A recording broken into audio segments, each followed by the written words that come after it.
dobrou com a sensibilidade da professora Emília na mesma mesa, que trouxe a questão alimentar para dentro do projeto pedagógico e os professores passando finalmente a se alimentar com os alunos. Então, o caso de São Paulo passa por todas essas coisas, né? Então, o nosso palestrante, o doutor Daniel Balaban, ele é economista, com MBA em Finanças, é mestre em Relações Internacionais. Desde agosto de 2011, ele é diretor do Centro de Excelência contra a Fome e representante do Programa Mundial de Alimentos das Nações Unidas no Brasil. Não é pouca coisa, né, gente?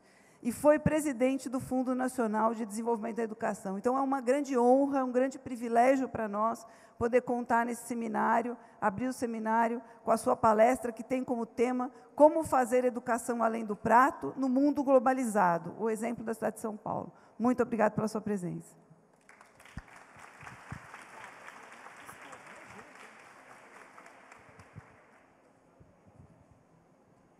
Pode passar. Bom, muito bom dia a todas e a todos. É uma honra, mais uma vez, estar aqui presente. E eu gostaria de fazer uma reflexão conjunta com vocês. Não é bem uma palestra. Vamos pensar junto, vamos tentar colocar para fora os nossos pensamentos e vamos tentar entender o que está acontecendo hoje no mundo. Então, ontem, antes de vir para essa palestra, eu estava vendo e analisando algumas questões e eu me deparei com essa frase. Essa frase, o mundo está uma bagunça, com bilhões de pessoas prisioneiras de inescapáveis ciclos de guerra, fome e pobreza, com o maior número já visto de crianças morrendo em decorrência da fome, doença e violência. Queria fazer uma pergunta. Quem concorda com essa frase? Levanta a mão. Pode levantar, quem concorda com a frase. Que a frase está certa. Pois é, interessantíssimo isso. É a única frase que nos Estados Unidos hoje, eu vi ela em inglês, 9 em cada 10 americanos concordam plenamente. É uma frase que todos concordam. Só tem um problema, ela está errada. Ela está completamente errada. O mundo, ele está cada vez melhor. É até difícil falar isso, né? Você tem tanta ideia de que o mundo está piorando, de que tem muita guerra, de que tem muita pobreza. Não, o mundo está cada vez melhor. Nunca esteve tão bom o mundo quanto está hoje no ano de 2016. Continuamos com problemas, mas hoje o mundo está bem melhor do que foi há 10 anos, do que foi há 15 anos, do que foi há 20 anos. O mundo, ele vai se desenvolvendo numa sinoide, mas sempre crescente. Então, temos altos e baixos e vamos evoluindo, vamos crescendo cada vez mais. Pode passar para mim? Esse é o mapa que a gente faz todos os anos, chamado Mapa da Fome. Então, aqueles países que estão em verde são países onde praticamente não existem mais pessoas morrendo de fome. Aqueles mais escuros e vermelhos são países que ainda existe fome. Ainda existe no mundo em torno de 790 milhões de pessoas que estão em segurança alimentar e nutricional. Essas pessoas vivem, na maioria das vezes, em lugares onde tem conflitos armados, onde tem desastres naturais. Vocês vejam, há 2 anos atrás, 3 anos atrás, o Brasil ainda estava com laranja, o Brasil não estava livre. Hoje o Brasil é considerado um país livre da fome. Isso foi alcançado através de todas as políticas que foram desenvolvidas no nosso país. Não é notícia, isso ninguém comenta, mas essas políticas são extremamente importantes. O Brasil saiu do mapa da fome, então o Brasil não pode voltar ao mapa da fome. E para isso é importante que a população, que os movimentos sociais, que os professores continuem defendendo essas políticas, porque são políticas vencedoras. E essas políticas não são, como a própria Ana falou, de um partido ou de um governo, são do povo, são do Estado brasileiro. E nós temos que lutar, são nossas. Então, nós temos que lutar com unhas e dentes para continuar desenvolvendo e fazendo com que o país seja cada vez mais admirado lá fora. Por favor, Ana. Essas 3 pessoas, talvez vocês não conheçam. O primeiro ali, Josué de Castro. Eu tenho que mostrar eles antes de entrar propriamente no tema. Josué de Castro, ele foi o primeiro cara, quando ninguém falava de fome, porque era um tema tabu, ele resolveu explicitar e ele falar sobre fome. Por que existe fome no mundo? Por que existem pessoas que morrem de fome? Antigamente, ainda no século XX, é tão bom falar o século XX, antigamente, mas no século XX as pessoas achavam que era normal pessoas morrerem de fome. Isso é cultural, isso é geográfico, não existe comida no mundo suficiente. E o Josué de Castro, naquela época, ele conseguiu, agora nós estamos fazendo, se eu não me engano, 60 anos da Geografia da Fome, o seu grande livro. Ele provou que a fome não é um evento econômico, ou geográfico, ou cultural. A fome é um evento político. Ou seja, só existe fome porque não existe vontade política de combatê-la. Enquanto não houver vontade política, nada funciona. Vontade política é que faz com que as coisas aconteçam. Então, quando não acontece, as pessoas colocam causas. É natural, é cultural, é geográfico, é econômico, mas nada disso é verdade. Existe comida no mundo suficiente. O Josué de Castro ganhou 1 milhão de prêmios, ele é reconhecido no mundo inteiro, seus livros são traduzidos para mais de 30 línguas, ele só não é grande e reconhecido na sua pátria, Brasil. Milton Santos, um geógrafo, também trabalhou essas causas econômicas do subdesenvolvimento do Brasil. O Milton Santos, ele ganhou prêmios, ele lecionou no MIT, ele lecionou na Europa e nas grandes universidades do mundo. Ele nunca conseguiu lecionar numa universidade brasileira. Olha que vergonha, esse cara ganhou prêmio, que é equivalente ao prêmio Nobel. E ele nunca conseguiu lecionar numa universidade brasileira, porque no Brasil ele não era reconhecido, ele foi reconhecido no mundo inteiro. Ele só veio a ser reconhecido e conseguiu, já pouco antes de morrer, lecionar na Unicamp, que a Unicamp, ao final, deu um título de professor visitante para que ele pudesse lecionar lá, que era o grande sonho dele. Infelizmente, ele não conseguia lecionar no Brasil, pelas ideias e também pela sua raça. O Brasil não aceitava. Anísio Teixeira, outro educador, que esse vocês conhecem muito, trabalhou mostrando que a educação é a base de tudo, sem educação nenhum país se desenvolve. Isso ele falava lá nos anos 50, 60, quando ninguém falava. Se nós seguíssemos o que o Anísio Teixeira falou nos anos 60, a gente já estaria num outro patamar, muito mais avançado. Mas o que aconteceu com essas 3 pessoas? Todos eles foram exilados, todos eles tiveram que sair do país, todos eles são mais reconhecidos fora do Brasil do que aqui no Brasil. É pouquíssimo, os nossos meios de comunicação pouco falam, mas todos eles ganharam prêmios internacionais e têm seus livros traduzidos em dezenas de outras línguas, e são extremamente reconhecidos.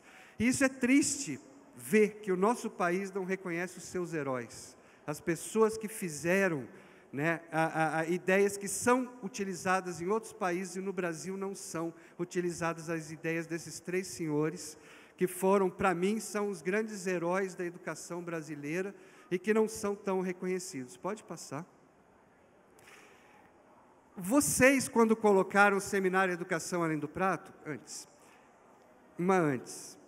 aí, vocês colocaram que as atividades do Seminário Educação Além do Prato se dividem entre as seguintes dimensões: compartilhar, que é a troca de experiências, apresentação de trabalhos, pôsteres ou do café; inspirar e conhecer, que é ampliar os conhecimentos, inspirações, conferências, mesas redondas; e vivenciar. Ou seja, ela foi dividida nessas 3 dimensões. Eu gostei muito. Pode passar. Por quê? Porque elas retratam exatamente os 4 pilares da educação do século XXI, que eu gosto de mostrar, porque é outra coisa que ninguém fala, ninguém coloca, mas em 1998, ao final do século XX, as Nações Unidas reuniram especialistas de todas as áreas do mundo, tá? De todos os países do mundo, inclusive brasileiros. O Jacques Delors, que foi primeiro-ministro francês, ele coordenou esse trabalho. E qual é que era o trabalho deles? Durante um ano, eles começaram a pensar a educação para o século XXI, ou seja, para o século que nós estamos.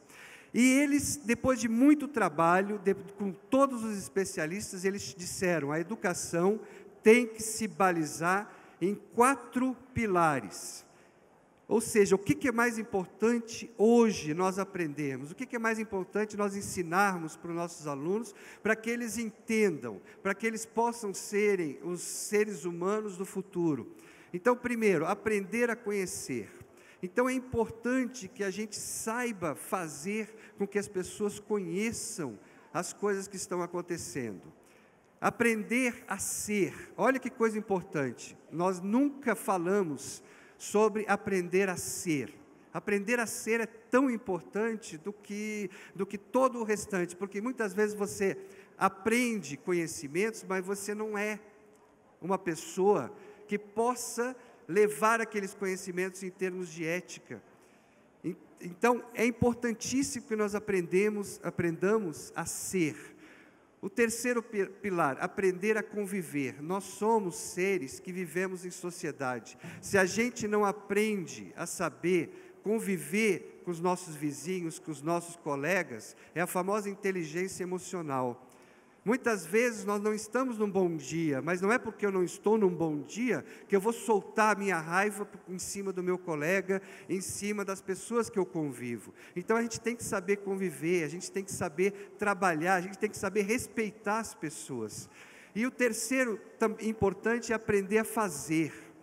Então não adianta você conhecer, você ser, você conviver, se você não sabe fazer. Então, são 4 pilares extremamente inteligentes, extremamente importantes.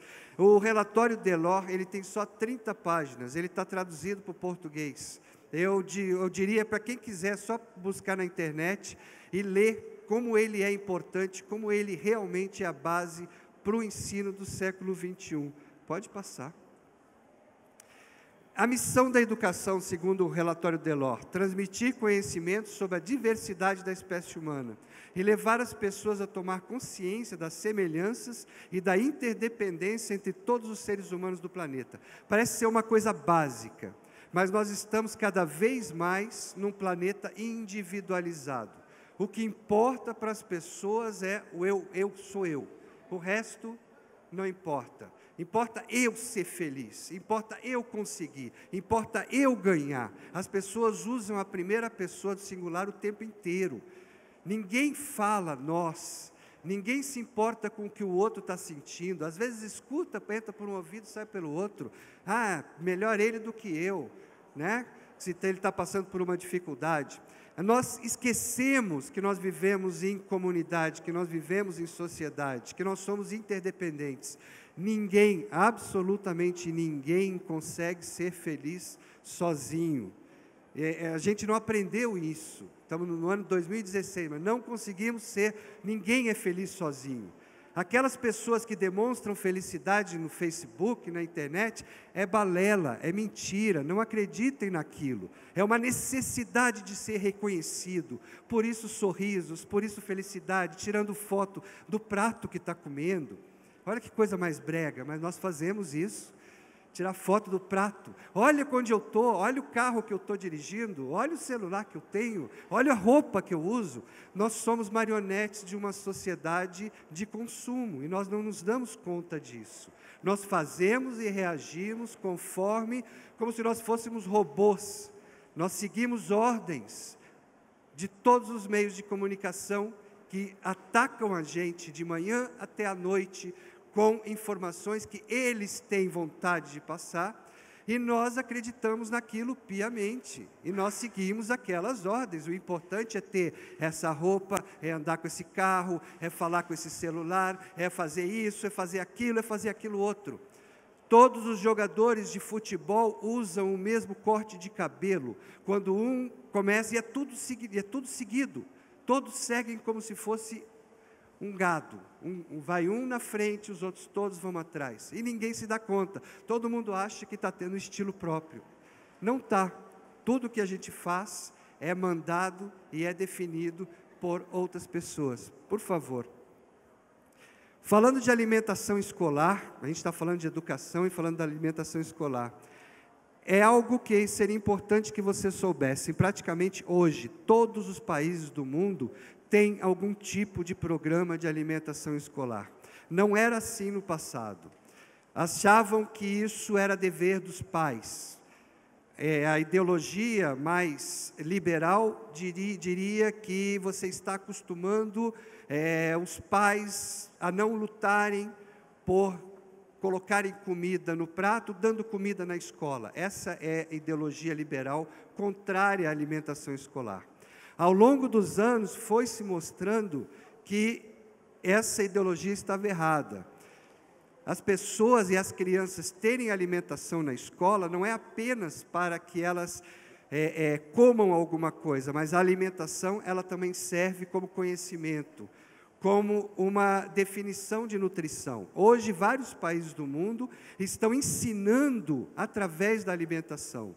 Nós sabemos que um dos grandes males do nosso mundo é, hoje, a obesidade, a gente comer porcaria. Ao mesmo tempo que a gente está comendo, a gente está achando, está saciado, mas nós vamos acabar morrendo de alguma doença ocasionada pelos alimentos que nós estamos colocando para dentro.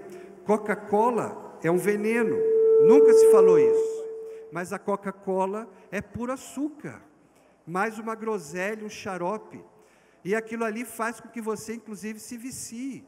E hoje se sabe, criança ligada com Coca-Cola vai ter problemas inúmeros, de coração, de todos os sintomas relacionados à obesidade.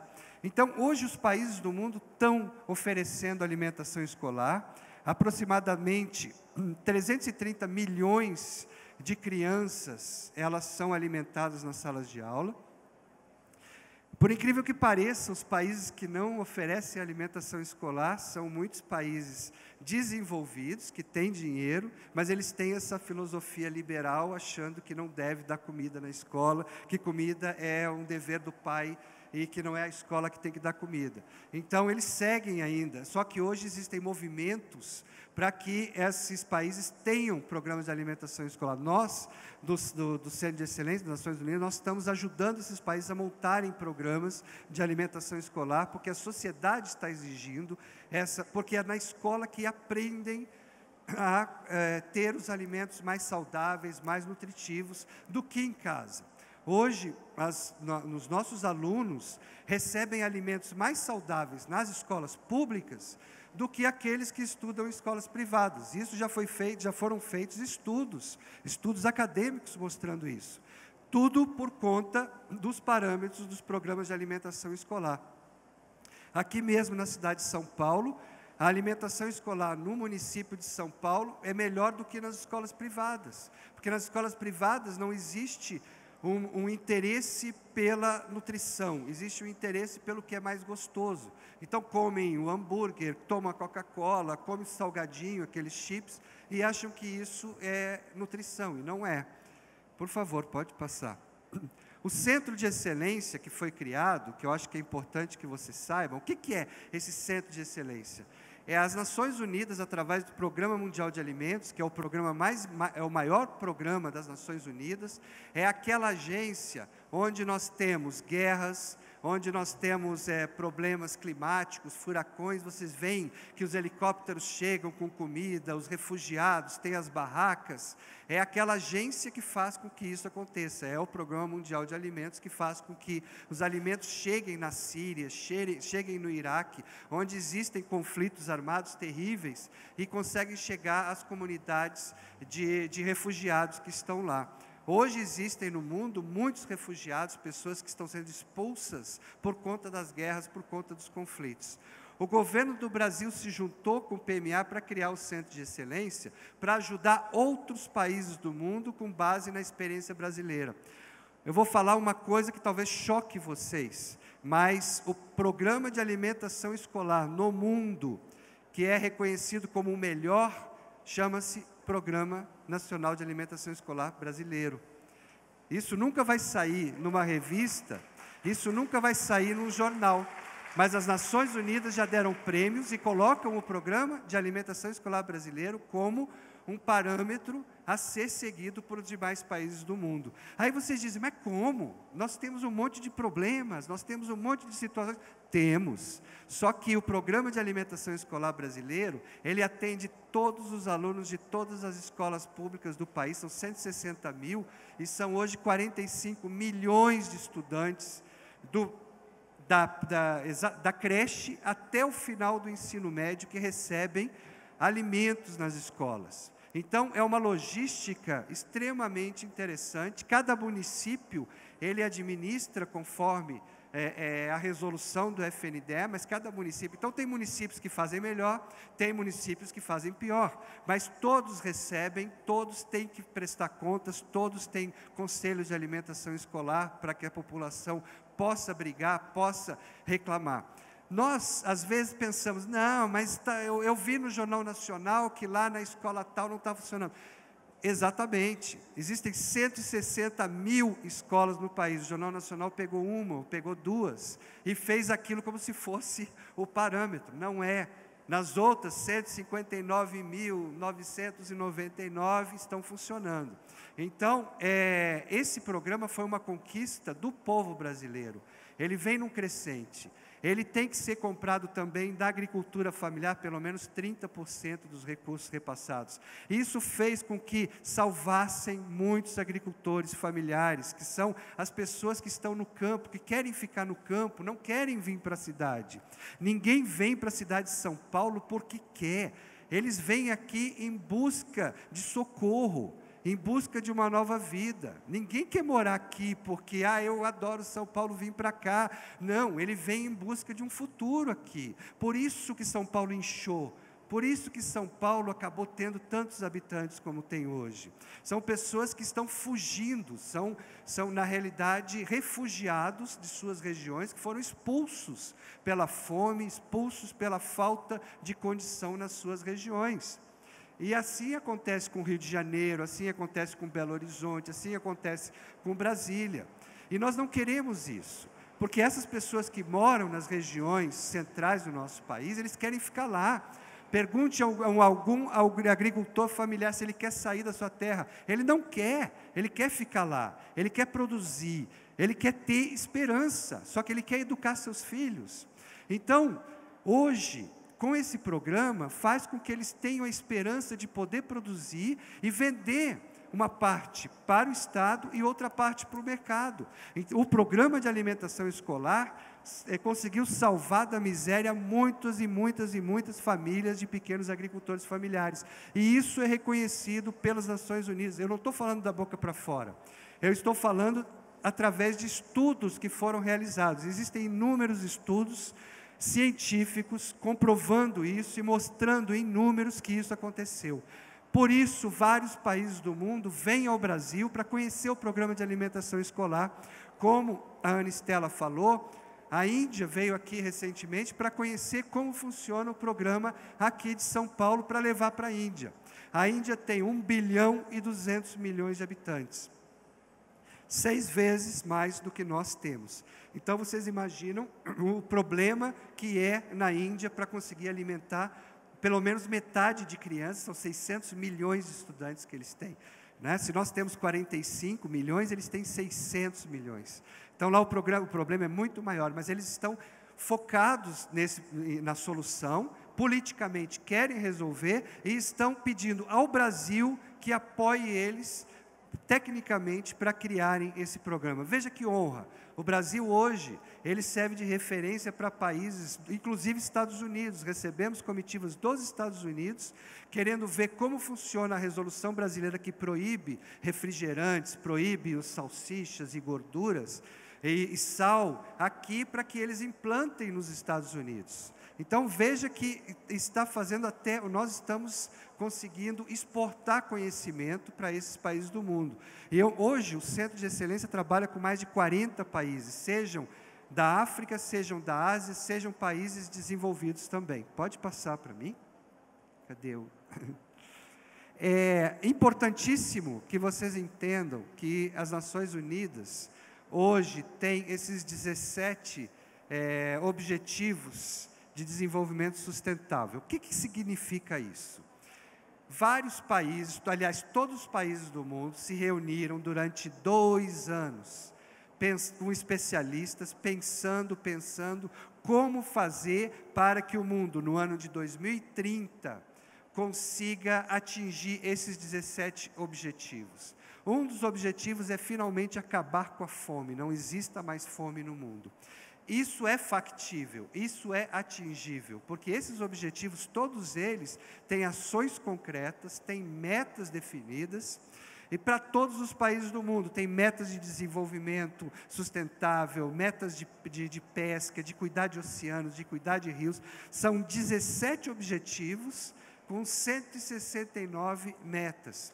Então, seria importante que vocês acompanhassem, todos os países do mundo acompanhassem isso e cobrassem dos governantes o atingimento dessas metas. O Brasil subscreveu esses ODS, o Brasil ele participou ativamente, e o Brasil se comprometeu a manter também essas 17 metas dentro do país. E o nosso papel é fazer com que esses objetivos aconteçam aqui dentro do nosso país. Então, 5 P's que compõem essas metas, que são pessoas, prosperidade, paz, parcerias e, logicamente, o planeta que nós vivemos. Então, logicamente, isso tudo é marketing, por isso que botaram palavras que comecem com a mesma letra, mas as palavras, elas denotam a importância nas pessoas, na prosperidade, no crescimento, na paz, nas parcerias, porque ninguém faz nada sozinho, e principalmente cuidando do nosso planeta. Pode passar.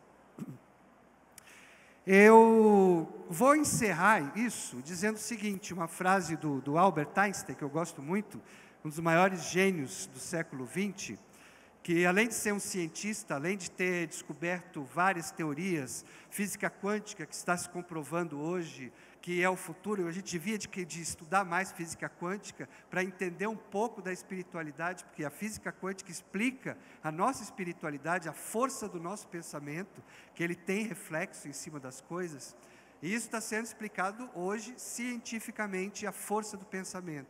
Isso é super importante. O Albert Einstein, ele disse: o mundo é um lugar perigoso de se viver, não por causa daqueles que fazem o mal, mas sim por causa daqueles que observam e deixam o mal acontecer. O que significa isso? O grande mal da sociedade atualmente chama-se indiferença. Ou seja, não é comigo, não estou ligando. Então você vê outros sofrendo, você vê outros apanhando, você vê outros sofrendo coisas ruins, e você não faz nada por isso. Você vê uma possibilidade de melhorar o seu planeta, você vê uma possibilidade de melhorar a sua cidade, você vê uma possibilidade de melhorar o seu país. Não, mas eu não vou fazer porque aquilo ali, pessoalmente, para mim não vai ser uma boa, porque eu pertenço a uma classe melhor, e se ganhar o candidato XYZ, talvez a minha classe não seja beneficiada. Então, para mim, não, o resto. E eu escuto isso, eu estou falando isso porque eu escuto isso o tempo inteiro. Isso são frases que a gente escuta em todas as áreas, o tempo inteiro, seja no trabalho, seja na rua, sejam em festas. A gente escuta pessoas dizendo, né? Eu estou preocupado é comigo, faça o seu. E isso talvez seja um dos grandes males da nossa sociedade nos dias atuais. Como eu disse, o mundo, ele cresce de uma forma sinoidal, e nós estamos agora na parte de baixo dessa sinoide. Eu tenho certeza que daqui a pouco a gente vai voltar de novo a subir, né? Isso é passageiro. O mundo inteiro tem essas ondas conservadoras, o mundo inteiro passa por isso, são ondas. Por isso que elas vêm e vão, vêm e vão. O que nós não podemos é deixar com que a nossa consciência vá junto com essas ondas. Nós temos que manter a nossa consciência intacta e sabermos que não somos felizes sozinhos. Não tem como sermos felizes enquanto tiver miséria, enquanto tiver gente na rua, enquanto tiver gente passando fome. Isso é uma verdade. que as pessoas não acreditam. Ah, mas eu posso ir lá para Alphaville, longe de tudo, e não preciso ver nada, eu tenho um helicóptero. Eu não quero nem ver gente na rua, eu não quero ver pobre. Mas não adianta, porque o pobre vai chegar em você. E essa consciência que você vai ter quando vai botar a cabecinha para dormir, ela sempre vai te cobrar o que você está fazendo para melhorar o mundo. Todos nós temos uma missão, todos. Não importa qual seja a sua missão, mas nós temos uma missão ajudando o próximo, ajudando outros de alguma forma ou de outra. Vocês que são, na maioria, professores, professoras, a missão de vocês é muito maior, porque vocês são a base da nossa sociedade. Sem vocês não há futuro. Vocês são heróis e heroínas do nosso país, apesar de todas as dificuldades que enfrentam. Então, nós temos que lutar pela melhoria da educação, nós temos que lutar para que as coisas se desenvolvam, e não podemos deixar, por mais que nós tenhamos, às vezes, desilusões, não podemos deixar a peteca cair. Temos que continuar lutando para fazer da nossa cidade uma cidade cada vez melhor, para fazer do nosso país um exemplo para o restante do mundo. Muito obrigado pela atenção, todas e todos. Agradecemos ao palestrante Daniel Balaban, convidamos para que ele permaneça gentilmente ao palco.